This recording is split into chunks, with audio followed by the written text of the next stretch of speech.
Well done Karachi, हमारा खूबसूरत शहर कराची पानी में डूब चुका है। ये आप देख सकते हैं।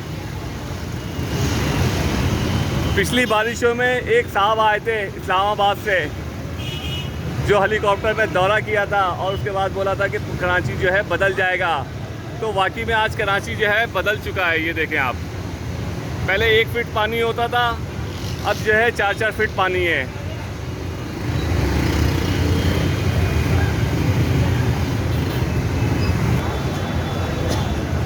ये देखें आप, क्या सूरत हाल हुई है।